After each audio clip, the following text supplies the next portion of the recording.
그날 아침 나는 뉴욕 연준 건물 앞 기자회견 화면을 다시 틀어놓고 있었다. 제롬 파월은 흔들림 없는 표정으로 금리 인상을 선언했다. 인플레이션을 되돌리기 위한 불가피한 선택. 그의 문장은 짧았고 시장은 이미 대비하고 있다는 듯 보였다. 그런데 이상했다. 발표가 끝나기도 전에 한국 증시는 먼저 무너졌다. 같은 시간 같은 결정이었는데 왜 서울의 화면이 먼저 흔들렸을까? 나는 그 질문에서 이 기록을 시작한다. 파월의 선택은 데이터에 근거했다. 실업률, 임금, 물가. 그러나 그 데이터의 파급은 국경을 건너며 다른 얼굴을 가졌다. 이창용은 그 무렵 국내 여건을 종합적으로 보겠다. 고 말했지만 환율은 기다려주지 않았다. 달러는 강해졌고 외국인 자금은 방향을 틀었다. 당신이라면 그날 어떤 선택을 했을까? 금리를 따라갈 것인가 버틸 것인가? 나는 올해 경제를 지켜보며 알게 됐다. 위기는 늘 한 사람의 결정으로 시작되지만 가장 먼저 흔들리는 곳은 준비가 덜 된 시장이라는 사실을, 한국 증시가 먼저 반응한 이유를 찾기 위해 나는 시간을 조금 되돌린다. 파월의 결정 이전, 이미 시장은 여러 신호를 보내고 있었다. 외국인 자금 흐름이 미묘하게 바뀌고 있었고, 원달러 환율은 1,300원을 향해 서서히 고개를 들고 있었다. 그때 이창용은 공개 발언에서 금리 차만으로 자본 이동을 설명할 수 없다.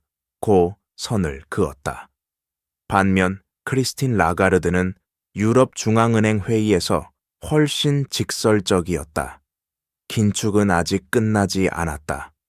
그 한마디는 글로벌 유동성의 방향이 다시 바뀌고 있음을 분명히 했다. 한국은 어땠을까?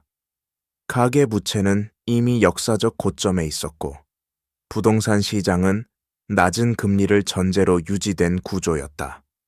나는 이 지점에서 1997년을 떠올린다. 당시 강경식과 임찬결은 외환 보유액이 충분하다고 판단했고 시장은 그 말을 믿지 않았다. 결과는 IMF였다. 지금은 다르다고들 말한다. 하지만 당신도 느꼈을 것이다. 지표보다 먼저 움직이는 것은 언제나 신뢰라는 사실을. Continue. 금리가 오를 때 시장이 반응하는 방식은 교과서보다 훨씬 감정적이다. 파월이 기준금리를 올린 그 순간 숫자 자체보다 더 빠르게 움직인 것은 기대였다.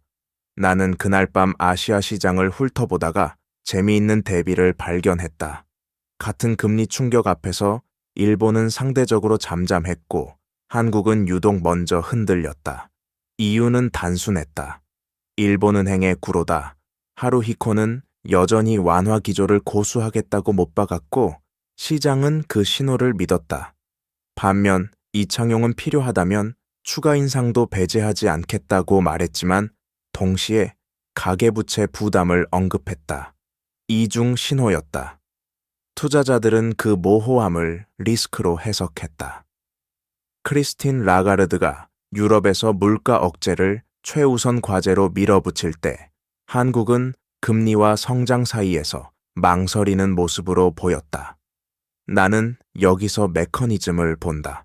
금리 인상 화살표 달러, 강세 화살표 환율, 상승 화살표, 외국인 매도. 이 연결고리는 늘 같지만 어느 고리가 약한지가 결과를 바꾼다. 당시 한국은 그 약한 고리로 보였던 것이다. 당신이라면 이 흐름을 어디서 끊었을까? 나는 왜 한국이 특히 취약해 보였는지를 이해하기 위해 숫자가 아니라 구조를 들여다봤다. 파월이 긴축 속도를 높이던 시기 한국의 가계부채는 GDP 대비 100%를 넘어서고 있었다. 부동산 가격은 저금리를 전제로 설계된 듯 유지되고 있었고 변동금리 대출 비중은 여전히 높았다. 이창용은 국회 발언에서 금리 인상은 고통스럽지만 피할 수 없다고 말했지만 그 말 뒤에는 전제가 있었다.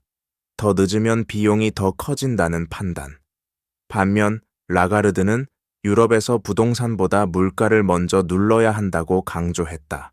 나는 여기서 2018년 아르헨티나를 떠올린다. 니콜라스 두호브네는 금리를 급격히 올려 페소 방어를 시도했지만 시장은 이미 신뢰를 거둬들였다. 결과는 자본 유출과 IMF 재협상이었다. 한국은 아직 그 단계는 아니었다. 그러나 투자자들의 시선은 냉정했다. 부동산 부채 금리. 세 가지가 동시에 흔들릴 수 있는 구조.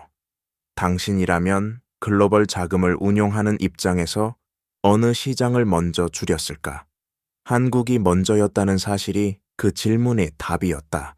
시장 반응은 곧 숫자로 굳어졌다. 외국인은 주식을 팔았고 채권 시장에서도 금리는 빠르게 뛰었다. CDS 프리미엄이 천천히 올라가는 모습을 보며 나는 2010년 그리스를 떠올렸다. 당시 요르요스 파판드르는 재정 상태를 숨기지 않겠다고 선언했지만 그 정직함은 오히려 시장의 공포를 자극했다. 숫자가 공개되는 순간 신뢰는 회복되지 않았고 국채 금리는 폭등했다. 한국에서도 비슷한 장면이 반복됐다. 이창용은 한국의 기초 체력은 견고하다고 강조했지만 8월의 금리 인상이라는 외부 충격 앞에서 그 문장은 방패가 되지 못했다. 환율이 오르자 수입 물가는 더 자극받았고 다시 금리 인상 압력이 커졌다. 악순환의 윤곽이었다. 나는 이 흐름을 지켜보며 늘 같은 생각을 한다. 위기는 한 번에 오지 않는다. 금리 환율 시 DS가 차례로 신호를 보내고 시장은 그 신호를 조합해 결론을 낸다. 그 결론이 내려진 순간 정책 당국의 말은 이미 늦다. 당신이라면 이 경고음을 언제 들었을까? 금리 충격이 본격화되자 나는 시선을 한국 밖으로 넓혔다. 같은 시기 터키에서는 레제프 타이이프 에르도안이 고금리는 악이라며 인하 압박을 멈추지 않았다. 중앙은행 총재들은 교체됐고 시장은 그 메시지를 즉각 해석했다. 리라는 무너졌고 인플레이션은 통제 불능이 됐다. 베네수엘라에서는 니콜라스 마두로가 통화 정책보다 정치적 안정을 우선한다고 선언했지만 결과는 하이퍼 인플레이션이었다. 나는 이 사례들을 보며 파월의 선택을 다시 떠올린다. 그는 고통을 인정하면서도 긴축을 밀어붙였다. 라가르드 역시 유럽의 성장 둔화를 알면서도 물가를 먼저 잡겠다고 말했다. 반면 이창용의 메시지는 늘 균형을 강조했다. 그 균형은 한국 사회에는 필요했지만 시장에는 주저함으로 읽혔다. 당신이라면, 정책 책임자라면 어떤 말을 먼저 했을까? 성장인가, 물가인가? 글로벌 자본은 그 질문에 가장 단순한 답을 원했다. 그리고 그 답을 가장 분명히 준 쪽으로 움직였을 뿐이다. 한국 경제의 직접적인 파장은 주식 시장을 넘어 실물로 번졌다. 파월의 금리 인상 이후 몇 주 나는 기업 실적 발표 자료를 다시 들춰봤다. 수출 대기업보다 먼저 흔들린 곳은 내수였다. 이창용은 기자회견에서 통화정책의 효과는 시차를 두고 나타난다고 설명했지만 자영업자의 체감은 이미 시작되고 있었다. 대출 금리는 오르고 부동산 거래는 급격히 식었다. 나는 이 장면에서 1997년 IMF 직전의 임창열을 떠올린다. 그는 지금은 관리 가능한 상황이라고 말했다. 틀린 말은 아니었다. 다만 시장은 그 말에 시간을 믿지 않았다. 크리스틴 라가르드는 과거 IMF 총재 시절 그리스의 긴축을 요구하며 신뢰 회복이 먼저라고 강조했다. 신뢰를 얻기 전까지 고통은 불가피하다는 논리였다. 지금 한국도 비슷한 질문 앞에 서 있었다. 금리 인상이라는 약은 쓰지만 복용 시점이 늦어진 건 아닐까? 당신이라면 가게와 시장 중 어디에 먼저 메시지를 던졌을까? 그 선택이 이후의 체력을 결정한다는 사실을 나는 수없이 봐왔다. 나는 가게의 숫자를 들여다보며 이 충격이 어디까지 번질지를 가늠해봤다. 파월의 금리 인상 이후 변동금리 대출을 안고 있던 가구의 이자 부담은 빠르게 늘어났다. 이창용은 금융통화위원회 이후 가계부채 관리 없이는 장기 성장이 어렵다고 말했다. 맞는 말이었다. 그러나 이미 대출을 끌어 집을 산 사람들에게 그 문장은 사후 설명에 가까웠다. 나는 이 장면에서 아르헨티나의 마우리시오 마크리를 떠올린다. 그는 시장 친화 정책으로 신뢰를 회복하겠다고 했지만 금리 급등은 중산층의 소비를 먼저 무너뜨렸다. 소비가 줄자 기업이 흔들렸고 다시 재정이 악화됐다. 한국에서도 비슷한 연결고리가 보이기 시작했다. 금리 상승 화살표, 이자 부담 확대 화살표, 소비 위축 화살표, 기업, 실적 둔화. 크리스틴 라가르드는 한 강연에서 통화 정책은 불공평하게 작동한다. 고 인정한 적이 있다. 가장 먼저 타격을 받는 것은 늘 선택지가 적은 쪽이다. 당신이라면 그 사실을 알면서도 금리를 올렸을까? 아니면 조금 더 늦췄을까? 그 질문이 이제 한국 사회 전체에 던져지고 있었다. 나는 정책 당국의 선택이 어떻게 시장 심리를 바꿨는지를 더 가까이에서 추적했다. 파월이 금리 인상을 단행한 직후 그는 기자들에게 통화 정책의 신뢰는 일관성에서 나온다고 말했다. 그 발언은 단순했지만 강했다. 반면 같은 시기 이창용은 금융시장 점검회의에서 속도 조절이 중요하다고 언급했다. 균형을 중시한 표현이었다. 그러나 글로벌 투자자들은 이 문장을 다르게 읽었다. 긴축의 의지가 흔들릴 수 있다는 신호. 크리스틴 라가르드는 유럽에서 금리 인상으로 경기 침체 위험이 커진다는 비판을 받으면서도 물러서지 않았다. 지금 멈추면 대가는 더 크다. 나는 이 대비에서 시장의 언어를 본다. 시장은 정책의 의도보다 확신을 본다. 그 확신이 약해 보이는 순간 자금은 먼저 빠져나간다. 한국 증시가 먼저 흔들린 이유도 여기에 있었다. 정책이 틀렸다는 의미는 아니다. 다만 글로벌 긴축 국면에서 한국의 메시지는 지나치게 복합적이었다. 당신이라면, 외국인 투자자라면 이 세 사람 중 누구의 말을 가장 신뢰했을까? 그 선택이 실제 자금 흐름으로 이어졌다는 사실이 이 장면의 핵심이다. 나는 이 흐름이 낯설지 않다는 사실을 인정하지 않을 수 없었다. 1997년 외환위기 직전에도 비슷했다. 당시 강경식은 외환 보유액이 충분하다고 판단했고 시장은 그 판단을 신뢰하지 않았다. 이후 김대중은 IMF와의 협상 테이블에서 고통스러운 조건을 받아들이며 신뢰 회복을 택했다. 선택의 방향은 달랐지만 공통점은 분명했다. 시장이 먼저 결론을 내렸다는 점이다. 파월의 금리 인상 이후 한국 증시가 먼저 흔들린 것도 같은 구조였다. 이창용은 정책 신뢰를 지키기 위해 점진적 긴축을 강조했지만 환율과 CDS는 이미 반응하고 있었다. 크리스틴 라가르드는 과거 IMF 총재 시절 신뢰는 발표가 아니라 행동에서 나온다고 말한 바 있다. 나는 이 문장을 다시 떠올린다. 정책 결정 화살표, 시장 반응 화살표, 개인의 삶. 이 연결고리는 1997년에도 지금도 변하지 않았다. 당신이라면 그 시점에서 무엇을 먼저 바꿨을까? 메시지였을까? 속도였을까? 아니면 고통의 분배 방식이었을까? 나는 금리 충격이 개인의 일상으로 스며드는 속도를 체감하며 기록을 이어갔다. 제롬 파월이 물가 안정 없이는 지속 가능한 성장이 없다. 고 못 박았을 때 그 문장은 월가의 언어였다. 그러나 서울의 가계부에는 다른 번역으로 찍혔다. 이자 상환액 증가, 카드 사용 축소 전세 갱신의 불안. 이창용은 금융 불안을 막기 위해 유동성 공급 장치를 점검하겠다고 밝혔다. 안정의 장치였다. 하지만 체감은 달랐다.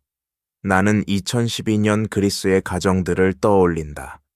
당시 총리였던 안토니스 사마라스는 긴축이 불가피하다고 말했다. 실업과 소비 위축은 개인의 선택지가 아니라 결과였다. 한국에서도 비슷한 질문이 생겼다. 금리를 올리지 않으면 더 큰 불안을 부른다는 논리 올리면 지금의 삶이 흔들린다는 현실.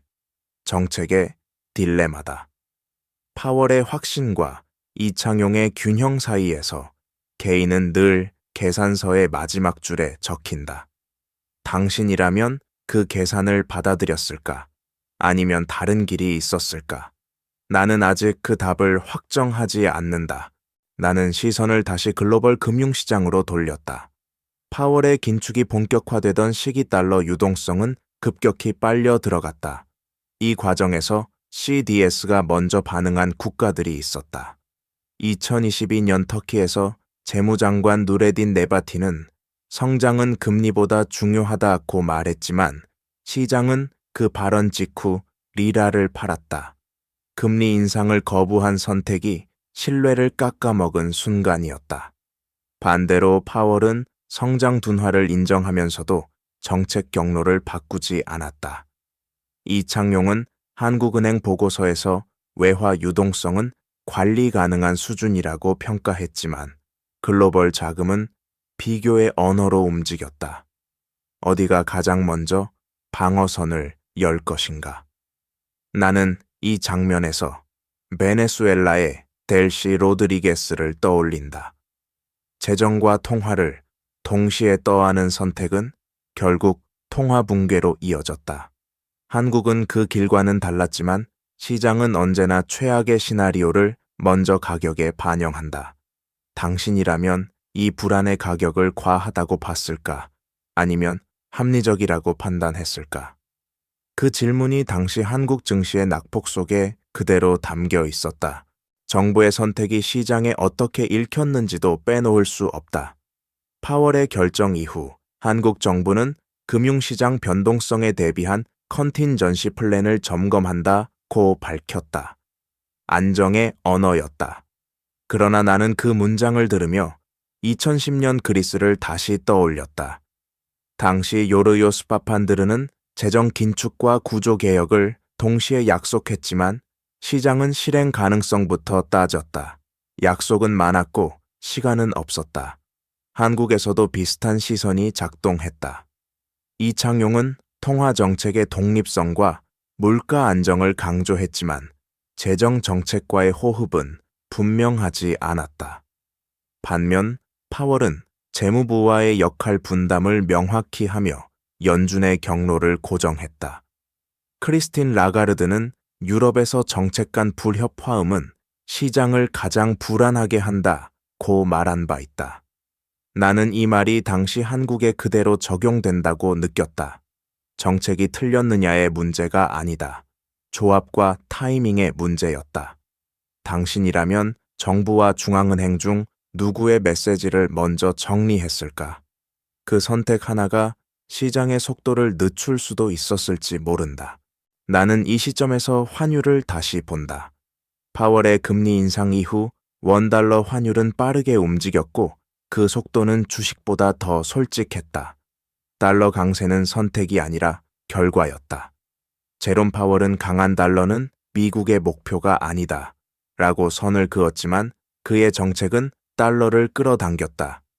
이창용은 환율 급등에 대해 펀더멘털과 괴리가 있다고 설명했지만 시장은 그 간극을 기회로 봤다. 나는 2001년 터키를 떠올린다. 당시 재무장관 케말 데르비시는 환율 방어를 포기하고 구조 개혁을 택했다. 단기 충격은 컸지만 방향은 명확했다.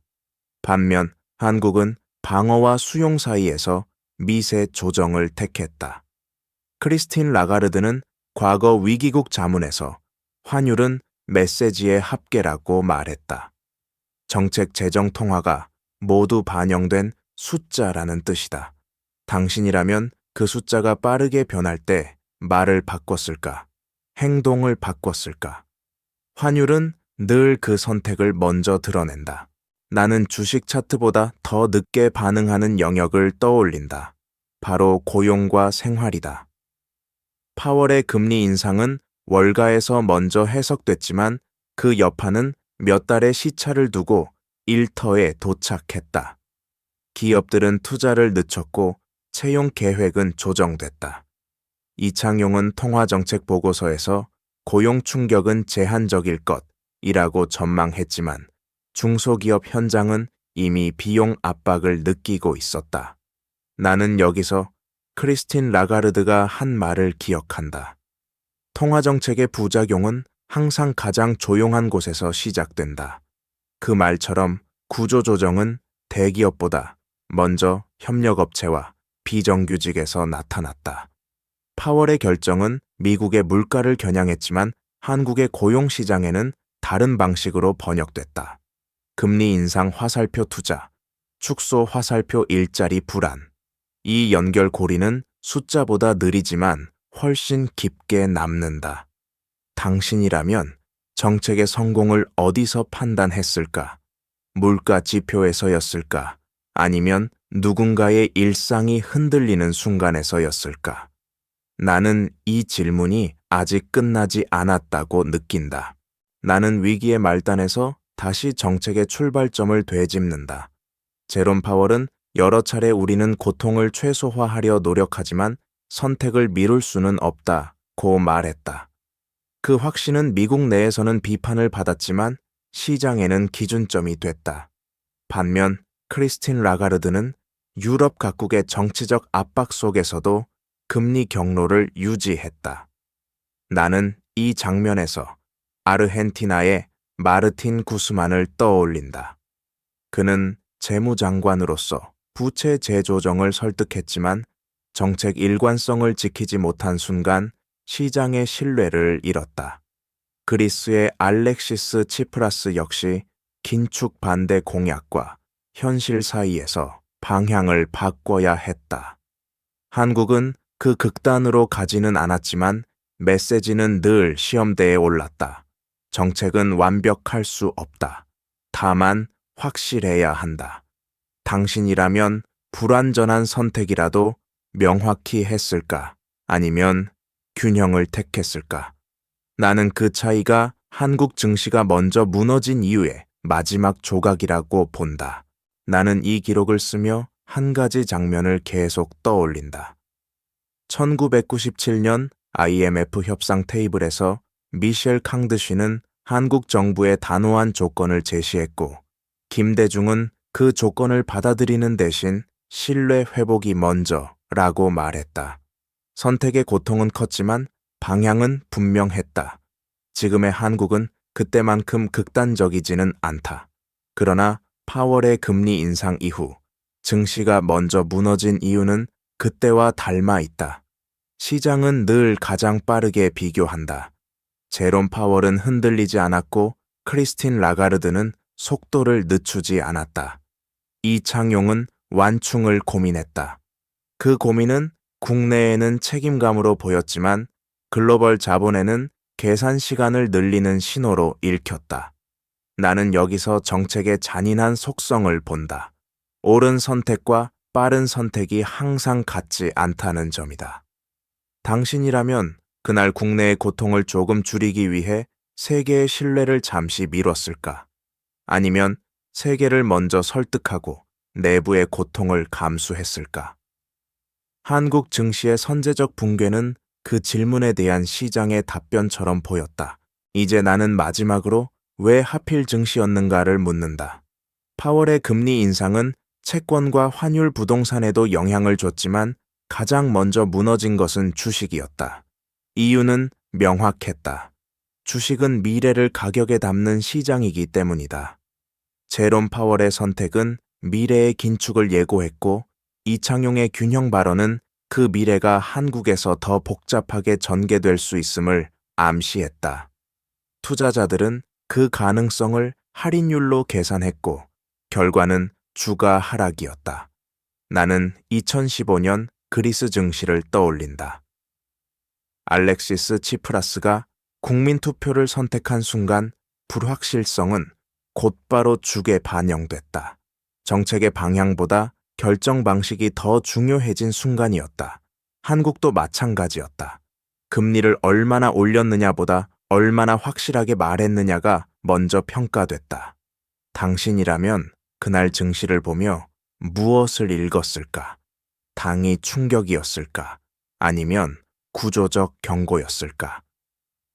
이 질문이 남는 한 이 이야기는 아직 끝나지 않았다. 나는 이 기록을 마치며 일부러 결론을 확정하지 않는다.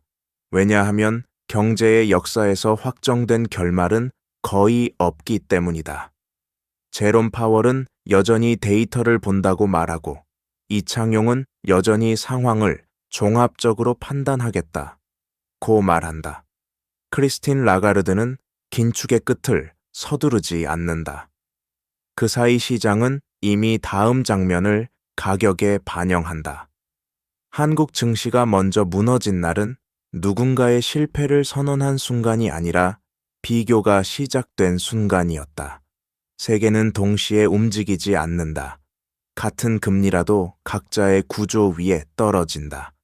나는 올해 경제를 지켜보며 배웠다. 위기는 종종 예측보다 해석에서 시작된다는 사실을. 당신이라면 지금 이 장면을 어떻게 해석할까? 지나간 충격으로 볼 것인가? 아니면 다음 선택을 요구하는 신호로 볼 것인가? 이 질문을 남긴 채 나는 기록을 멈춘다. 나는 마지막으로 시간을 현재로 되돌린다. 파월의 결정 이후 한국 증시는 회복과 조정을 반복했고 그 과정에서 많은 개인이 시장을 떠났다. 이창용은 최근 발언에서 금융 안정과 물가 안정은 동시에 가야 한다고 말했다. 균형의 언어다. 크리스틴 라가르드는 같은 시기 긴축의 효과는 이미 작동하고 있다고 평가했다. 확신의 언어다. 두 문장은 모두 옳을 수 있다. 다만 시장은 언제나 더 단순한 쪽을 택한다. 나는 IMF 이후 한국이 배운 교훈을 떠올린다. 위기를 겪은 뒤 제도가 강화됐고 외환 보유액은 늘었으며 과거보다 분명히 안전해졌다. 그럼에도 불구하고 증시는 먼저 무너졌다. 구조가 약해서가 아니라 비교의 속도에서 밀렸기 때문이다. 글로벌 자본은 누가 더 빨리 결론을 내리는가를 본다. 당신이라면 앞으로의 금리 결정에서 무엇을 더 보고 싶을까? 더 많은 데이터일까? 더 분명한 방향일까? 이 질문에 대한 사회의 합의가 만들어지기 전까지 시장은 계속 시험지를 내밀 것이다. 그리고 나는 그 선택들을 계속 기록할 생각이다.